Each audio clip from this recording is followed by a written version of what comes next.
नमस्कार दोस्तों, मेरा नाम जयपाल है और आप खबर तक मीडिया देख रहे हैं। आज वायनाड से सांसद कांग्रेस के पूर्व अध्यक्ष राहुल गांधी की भारत जोड़ो यात्रा वाराणसी पहुंची, यानी गंगा के किनारे बसी शिव की नगरी काशी। बनारस का एक और परिचय है और वो है प्रधानमंत्री नरेंद्र मोदी का यहां से सांसद होना। तो जब बनारस में राहुल गांधी पहुंचे तो उनकी यात्रा को लेकर काफी चर्चा थी, गहमा गहमी थी।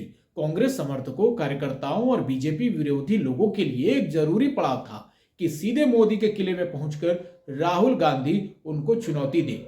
लेकिन आज जब राहुल गांधी काशी पहुंचे तो क्या नजारा दिखा, उनका भाषण कितना असरदार दिखा और पब्लिक से कितना कनेक्ट कर पाए, क्या वो मोदी को चुनौती दे पाए? इन्हीं मुद्दों पर इस वीडियो में आपसे मुखातिब होंगे। सबसे पहले बात करते हैं राहुल गांधी की यात्रा में उनके भाषण में बनारस कितना दिखा। गोलगड्डा से लेकर यात्रा शुरू हुई और गोदौलिया चौराहे तक पहुंची। वहां राहुल गांधी ने भाषण दिया, लेकिन इतनी दूर तक में कहीं बनारस की छाप नहीं दिखी। बनारस का कोई लोकल कनेक्ट नहीं दिखता है। बनारस के लोकल मशहूरियत से वो पूरी तरह दूर ही रहे। ना किसी लोकल बनारसी से बातचीत, ना किसी बनारसी दुकान पर बैठकी। तो ये दरअसल प्रोग्राम मैनेजमेंट की समस्या और चूक है कि उन्होंने बनारस की यात्रा को कायदे से डिजाइन ही नहीं किया। बनारस में गंगा नदी की सफाई एक मुद्दा है। काशी विश्वनाथ कॉरिडोर बनने के बाद बड़े बड़े दुकानदारों का बोलबाला हो गया है। छोटे दुकानदारों के पेट पर लात मार दी गई है। यह दूसरा सबसे बड़ा मुद्दा है। घाट के सौंदर्यीकरण के नाम पर उसे प्राइवेट हाथों की कठपुतली बना देने की दिशा में सरकार बढ़ रही है। यह तीसरा मुद्दा है। और भी बड़े मुद्दे हैं जो बनारस के लोगों की जहन में हैं। लेकिन राहुल गांधी अपनी पूरी यात्रा में राष्ट्रीय मुद्दों जैसे नोटबंदी, महंगाई, बेरोजगारी पर बात करते रहे, जो कि जरूरी भी थी।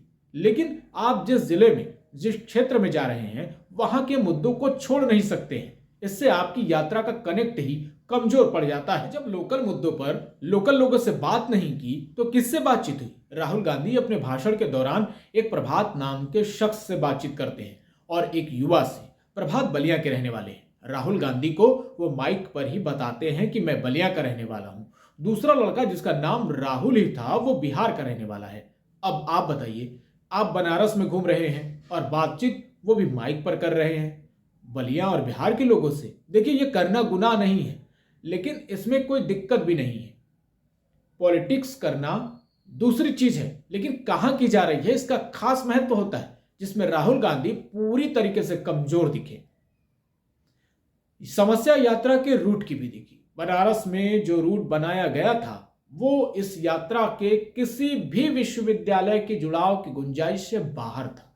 यानी काशी हिंदू विश्वविद्यालय हो या महात्मा गांधी काशी विद्यापीठ या फिर संपूर्णानंद संस्कृत विश्वविद्यालय, इन तीनों विश्वविद्यालयों के छात्र छात्राओं के साथ राहुल गांधी को एक संयुक्त बैठक जमानी चाहिए थी। लेकिन यहां भी उनसे चूक हो गई। विश्वविद्यालय के छात्रों की सुरक्षा पर सवाल खड़े हुए हैं। बीएचयू के छात्राओं को लेकर भी कई सवाल खड़े हुए। योगी सरकार कानून व्यवस्था के मसले पर अपनी पीठ थपथपाती है और मोदी भी उसकी तारीफ करते हैं, लेकिन जमीनी हकीकत इससे कहीं उलट है। इस पर भी बातचीत नहीं हो पाई। अब क्षेत्रीय नेताओं की बातचीत कर लेते हैं। राहुल गांधी एक लाल रंग की गाड़ी पर बैठकर यात्रा कर रहे थे। उनके साथ इस यात्रा में कांग्रेस पार्टी के यूपी अध्यक्ष अजय राय सिर्फ दिखते हैं। बाकी कांग्रेस के स्थानीय लीडरशिप इस पूरे दृश्य से नदारद दिखती है। यात्रा की शुरुआत में एक जगह दिखता है कि कांग्रेस की छात्र संगठन है एनएसयूआई, उसके यूथ लीडर ऋषभ पांडे हैं, जो कि एनएसयूआई पूर्वी यूपी के अध्यक्ष हैं। राहुल गांधी से मिलने के लिए गाड़ी के पास पहुंचते हैं, लेकिन वहां राहुल सिर्फ एक सेकंड के लिए हाथ मिलाकर दूसरी तरफ घूम जाते हैं, जबकि अजय राय ऋषभ के बारे में राहुल गांधी को कान में बता भी रहे थे। इससे जो युवा कार्यकर्ता है उनका मनोबल गिरता है। इस बात का ख्याल भी राहुल गांधी नहीं कर पाए।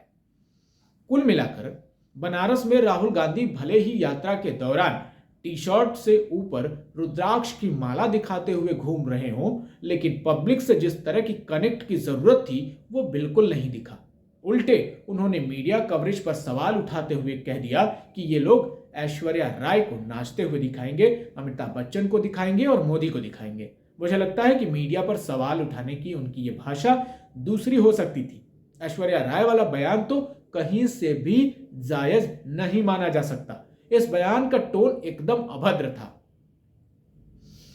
तो हमें बनारस में भारत जोड़ो यात्रा के बारे में जो समझ आया हमने आपको बता दिया। आप भी अपनी राय हमें कमेंट बॉक्स में जरूर बताएं। खबर तक मीडिया के यूट्यूब चैनल को सब्सक्राइब कर लें। इंस्टाग्राम, फेसबुक, ट्विटर यानी कि एक्स पर भी हमें फॉलो कर सकते हैं। लिंक आपको डिस्क्रिप्शन में मिल जाएगा।